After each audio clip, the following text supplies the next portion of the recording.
क्या अमेरिका में राष्ट्रपति कानून से ऊपर है? क्या बिना संसद की मंजूरी के युद्ध जारी रखा जा सकता है?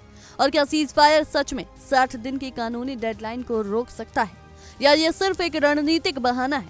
आज की कहानी सिर्फ अमेरिका और ईरान के बीच बढ़ते तनाव की नहीं, बल्कि ये गहरी टकराहट है सत्ता और संविधान के बीच। एक तरफ व्हाइट हाउस खड़ा है जहां से फैसले लिए जा रहे हैं, दूसरी तरफ कांग्रेस है जो उन फैसलों पर सवाल उठा रही है, और इनके बीच फंसा है वो कानून जो तय करता है कि दुनिया की सबसे ताकतवर सेना कब, कैसे और कितने समय तक इस्तेमाल की जा सकती है। इस पूरे विवाद की शुरुआत होती है 28 फरवरी से, जब अमेरिका और इजराइल ने मिलकर ईरान के तेहरान और कई अन्य रणनीतिक शहरों पर बड़े स्तर पर सैन्य हमले किए। इन हमलों को अमेरिका ने डिफेंस मिलिट्री ऑपरेशन कहा, लेकिन इसके असर बेहद व्यापक और गंभीर थे। ईरान के कई सैन्य ठिकाने तबाह हो गए, संचार व्यवस्था बाधित हो गई, और रिपोर्ट्स के मुताबिक कई बड़े सैन्य अधिकारी और आम नागरिक भी इसकी चपेट में आए। इस कार्रवाई ने पूरे मिडिल ईस्ट में तनाव को अचानक चरम पर पहुंचा दिया। इसके ठीक बाद 2 मार्च को राष्ट्रपति डोनाल्ड ट्रंप ने अमेरिकी संसद यानी कांग्रेस को इस सैन्य कार्रवाई की आधिकारिक जानकारी दी।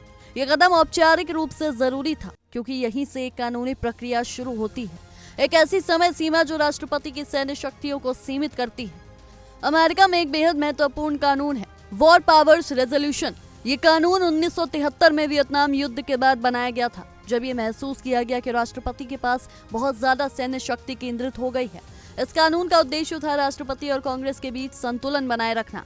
इस कानून के तहत साफ तौर पर कहा गया कि राष्ट्रपति बिना कांग्रेस की मंजूरी के केवल 60 दिनों तक ही सेना का इस्तेमाल कर सकते हैं।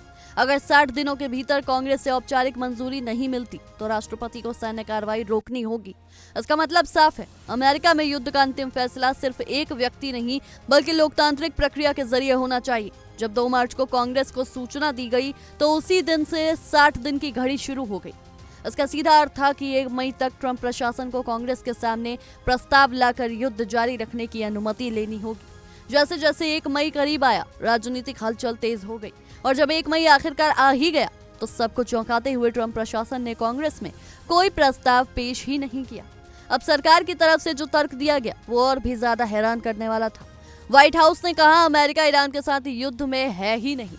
उनके मुताबिक बस ये सिर्फ सैन्य कार्रवाई थी जो अब खत्म हो चुकी है, और फिलहाल एक सीज फायर लागू है। अमेरिकी प्रतिनिधि सभा के स्पीकर माइक जॉनसन ने इस बात को खुलकर दोहराया। उन्होंने कहा कि न तो बमबारी हो रही है, न ही कोई सक्रिय फायरिंग हो रही है, बल्कि अमेरिका इस समय शांति बहाली की दिशा में काम कर रहा है। उनके अनुसार जब कोई सक्रिय युद्ध नहीं चल रहा तो 60 दिन की डेडलाइन का सवाल ही नहीं उठता। इतना ही नहीं, उन्होंने ये भी कहा कि ईरान के साथ जो सीज फायर हुआ है उसी के चलते ये समय सीमा रुक गई है। यानी उनके तर्क के मुताबिक जब युद्ध रुका है तो कानूनी घड़ी भी रुक जानी चाहिए। अमेरिकी रक्षा मंत्री पीट हेग्सेथ ने भी इसी तर्क का समर्थन किया।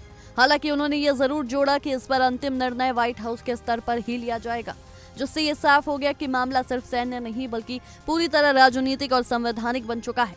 लेकिन यहीं से इस पूरे मुद्दे ने एक नया मोड़ ले लिया।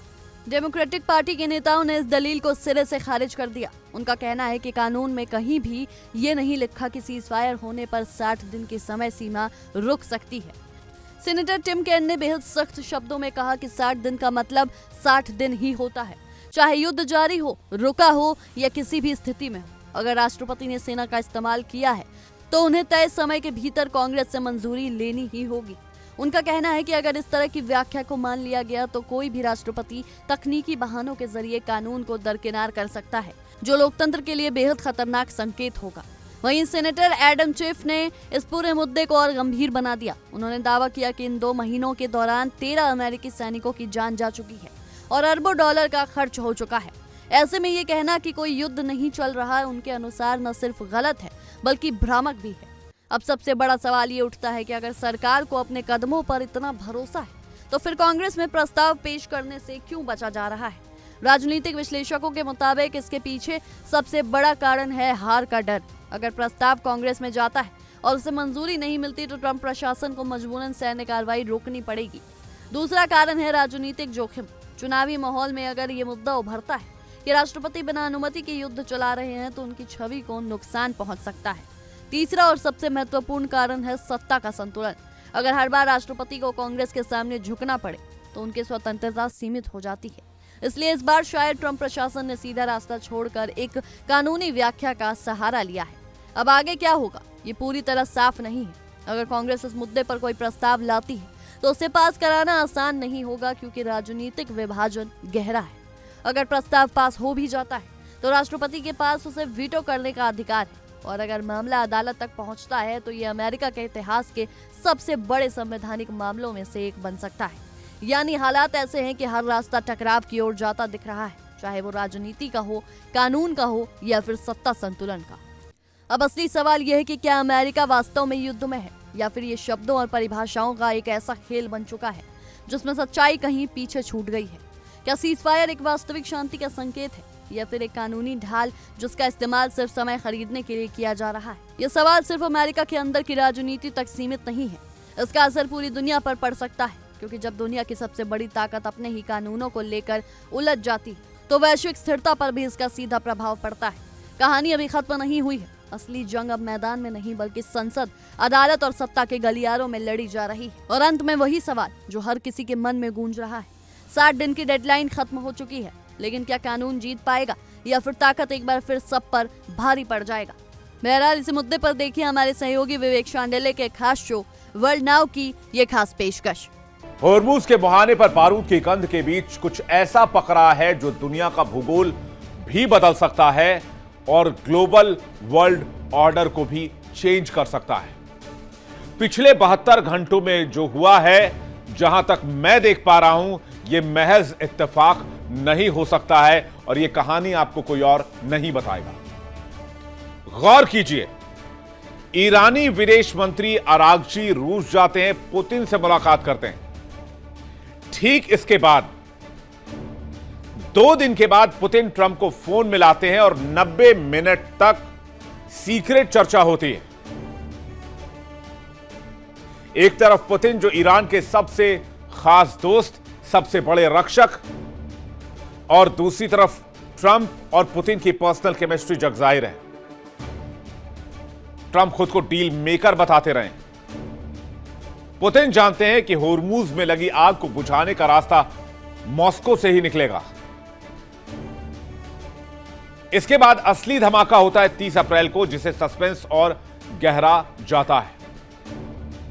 तो ईरानी विदेश मंत्री अब्बास अरागची पहुंचते हैं मॉस्को, पुतिन से मुलाकात करते हैं। पुतिन 1.5 घंटे तक फोन कॉल पर बातचीत करते हैं और उसके बाद अमेरिका लेता है एक बहुत बड़ा फैसला। अमेरिका अपने सबसे घातक nuclear powered USS Gerald R Ford को मिडिल ईस्ट से वापस बुलाने का आदेश देता है। तो क्या पुतिन और ट्रंप के बीच कोई डील हो चुकी है?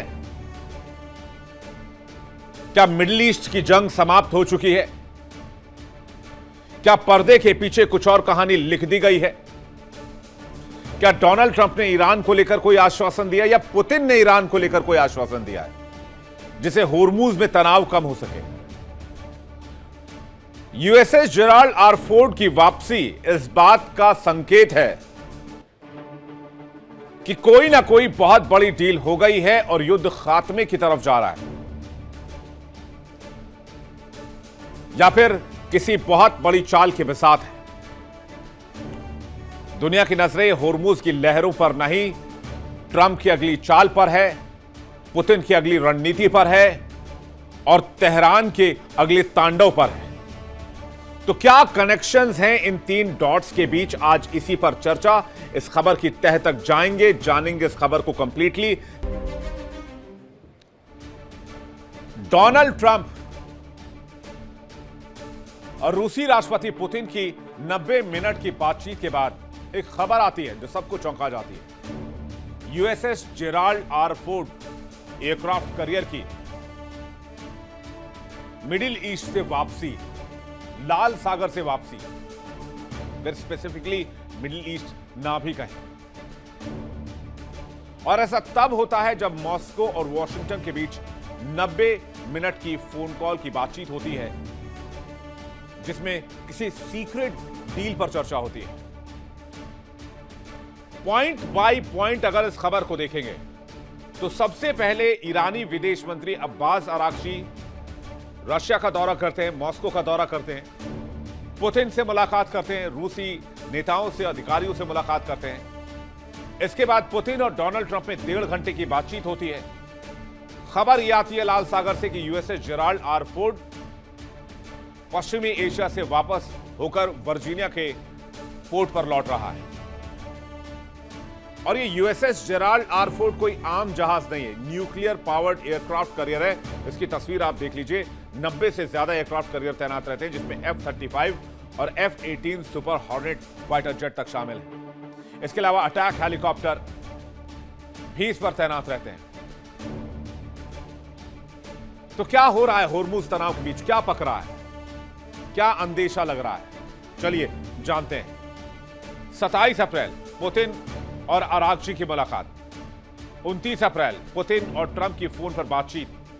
30 अप्रैल यूएस ने पश्चिम एशिया से लाल सागर से यूएसएस जेराल्ड फोर्ड को कॉल बैक करने का फैसला लिया। क्या यह महज इत्तेफाक हो सकता है? नहीं, यह महज इत्तेफाक नहीं है।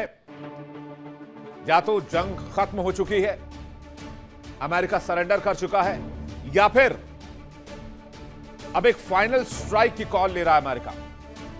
उससे पहले अपने सैनिकों को निकाल रहा है और यूएसएस जेराल्ड आर फोर्ड के साथ लगभग 5000 सैनिक भी वापस अमेरिका जा रहे हैं। या फिर इसमें यह देखा जाए कि पुतिन ने मीडिएशन करा के इस जंग को खत्म कराने का एक बहुत बड़ा बीड़ा भी उठाया और उसे पूरा भी किया। आपको इस वक्त ये नहीं भूलना चाहिए, ये जो तस्वीर आप देख रहे हैं पुतिन और ट्रंप की केमिस्ट्री। जरा फुल स्क्रीन ये तस्वीर देखिए। तस्वीर पुरानी है लेकिन इसके अंदर का मसाला एकदम ताजा है, कहानी एकदम नई है। इसी केमिस्ट्री ने किसी मास्टर प्लान को तैयार कर लिया जिसके बारे में अभी बहुत ज्यादा जानकारी सामने नहीं आई है। कहानी शुरू होती है 27 अप्रैल को। ईरान के विदेश मंत्री अब्बास अरागची खास मैसेज लेकर, रिक्वेस्ट लेकर मॉस्को पहुंचते हैं, और वो भी तब जब ईरान और अमेरिका के बीच सीजफायर है, युद्ध की आग है, होर्मुज बंद है, अमेरिका का नेवल ब्लॉकेड है। अरागची का पुतिन से मिलना कोई साधारण कूटनीतिक नहीं था। पुतिन जो इस रीजन में बहुत पावरफुल है और ईरान के सबसे बड़े मददगार भी हैं। रक्षा जानकार ये मानकर चल रहे हैं कि अब्बास अरागची ने पुतिन को ईरान की रेड लाइंस बताई थी, यानी वो शर्तें जिस पर ईरान युद्ध रोकने को तैयार है। और फिर पुतिन ने सोची समझी रणनीति के तहत डोनाल्ड ट्रंप को फोन मिलाया और लगभग आधे घंटे तक बातचीत की। यानी अब्बास अरागची के ठीक 2 दिन के बाद, उनके जाने के बाद 29 अप्रैल को वो होता है जिसका अंदाजा किसी को नहीं था। क्या बातचीत हुई होगी 1.5 घंटे में, 90 मिनट में क्या बातचीत हुई होगी? देखिए इंडिया डेली 24/7 अब आपके स्मार्ट टीवी पर। इंडिया डेली मौजूद है सभी डिजिटल प्लेटफॉर्म पर लाइव और लगातार। इंडिया डेली 24/7 हर दिन राष्ट्र को समर्पित।